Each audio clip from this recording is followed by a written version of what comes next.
Good day, I am William Theo, and this is PTV News Now. The Philippines has put Gaza under alert level 3, which means a voluntary repatriation is on.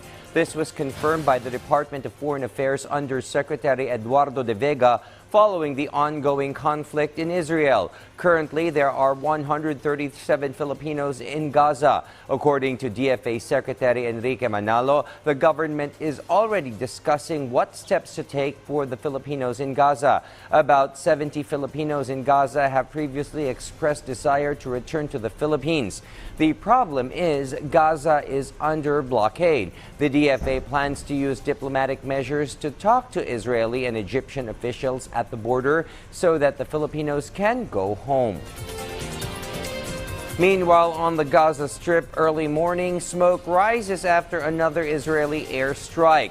Israel declared a complete siege against the Islamist group Hamas on the eve of U.S. Secretary of State Antony Blinken's expected visit Thursday.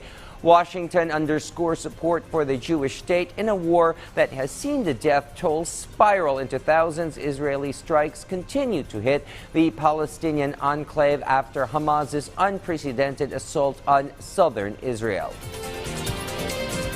U.S. House Republicans nominated Representative Steve Scalise to serve as a speaker on a 113-99 vote. But their narrow majority in the lower chamber of Congress leaves it uncertain for Scalise to get the 218 votes needed to secure the speakership post. VOA's congressional correspondent Catherine Gibson has more.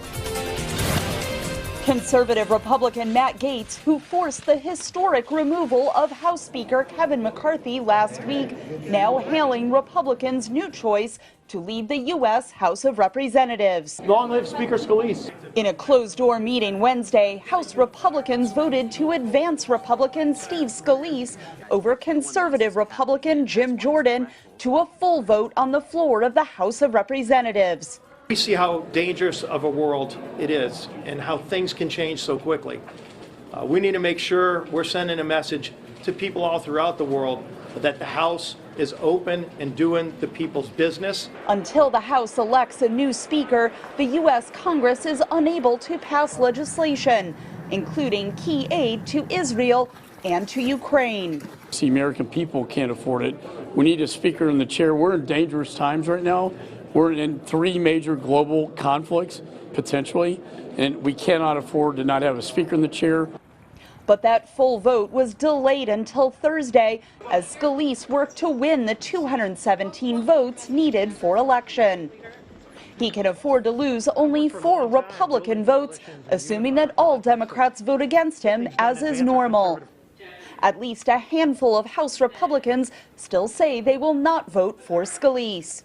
Former Speaker McCarthy told Republicans earlier this week he would not seek re-election. I know a lot of them want to nominate me. I told them, please do not nominate me. Scalise remains the frontrunner for the post that is second in the line of presidential succession. He was seriously injured by a gunman who opened fire on members of Congress practicing for their annual baseball game in 2017. He recovered and continued to serve in House Republican leadership, even after announcing earlier this year that he had been diagnosed with blood cancer. Catherine Gibson, VOA News. This is William Theo. Stay informed, be aware, get ahead, be of use. Get the news right here.